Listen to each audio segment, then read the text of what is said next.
Hey guys, Hey guys. we're back with another sci-fi review, this time reviewing the sci-fi original series Aftermath, Season 1, Episode 12, titled Now That We Talk of Dying. If you haven't seen it yet and you want to avoid any spoilers, skip this video and come back later because everything we say from this point forward is going to be a spoiler.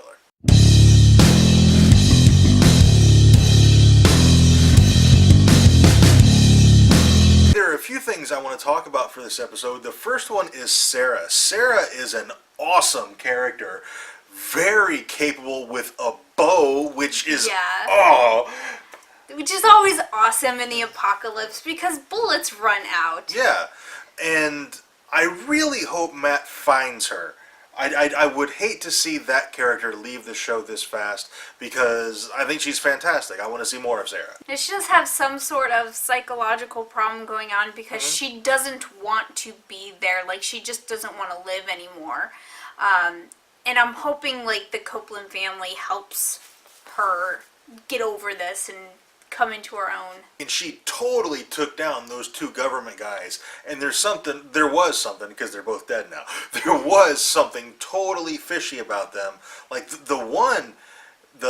boss between the two, he had a very kind of, like, McCarthy-era kind of vibe going, where, like, in the height of the Cold War, the feds kind of saw red everywhere. They thought everybody was a communist, and that's what I kind of feel like this guy had going on a little bit. So maybe there was some inspiration from the Cold War era when McCarthy was doing his thing. I don't know. Yeah, and I feel like they were legitimately on some sort of mission to begin with, but I do think in this episode the boss was starting to turn into a feverhead because he started to get really irrational.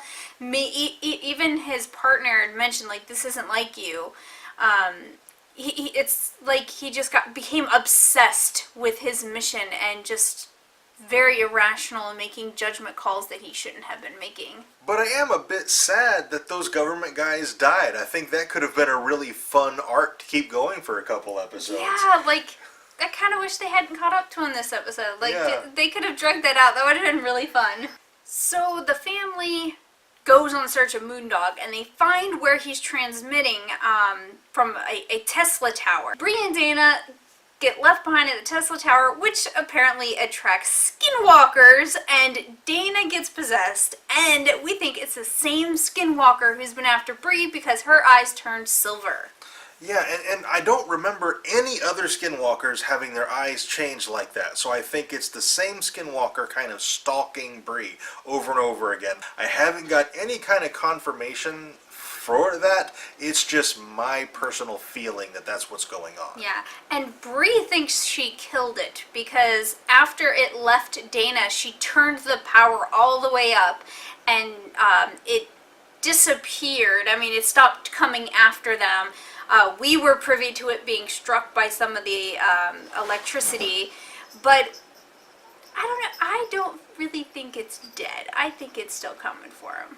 And finally, I want to talk about time. I think time was the coolest thing they did in this episode, starting with the soldier from 1972 who keeps transitioning in and out. Like he thinks he's in 1972, he thinks he's current day, and his age transitions as he does, which I think is awesome.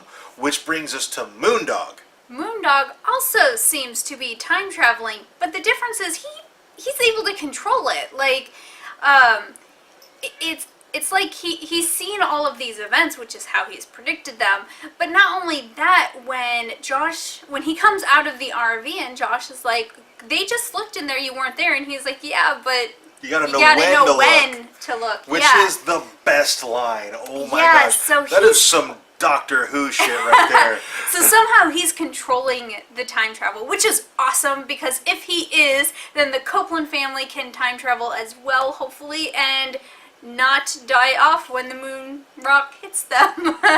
And maybe that's how he's predicting events. Maybe he can project himself into the future and see what's going to happen and then broadcast it to help people. Yeah. I really like this Moondog character. When we met the guy who was pretending to be Moondog, I knew right off. I was like, that can't be Moondog. Yeah, in fact, as soon as he's like, that's not what I thought Moondog would look like. I was picturing kind of a Wolfman Jack kind of a character, and when we met the real Moondog, I was like, okay, that's about what I expected. That's what I was thinking. Yeah, exactly. So I'm enjoying Moondog so far. We haven't got to spend much time with him, but it seems like it's going to be a whole lot of fun for the season finale. Yep. Like I said, only one episode left. Aftermath has been a super fun show.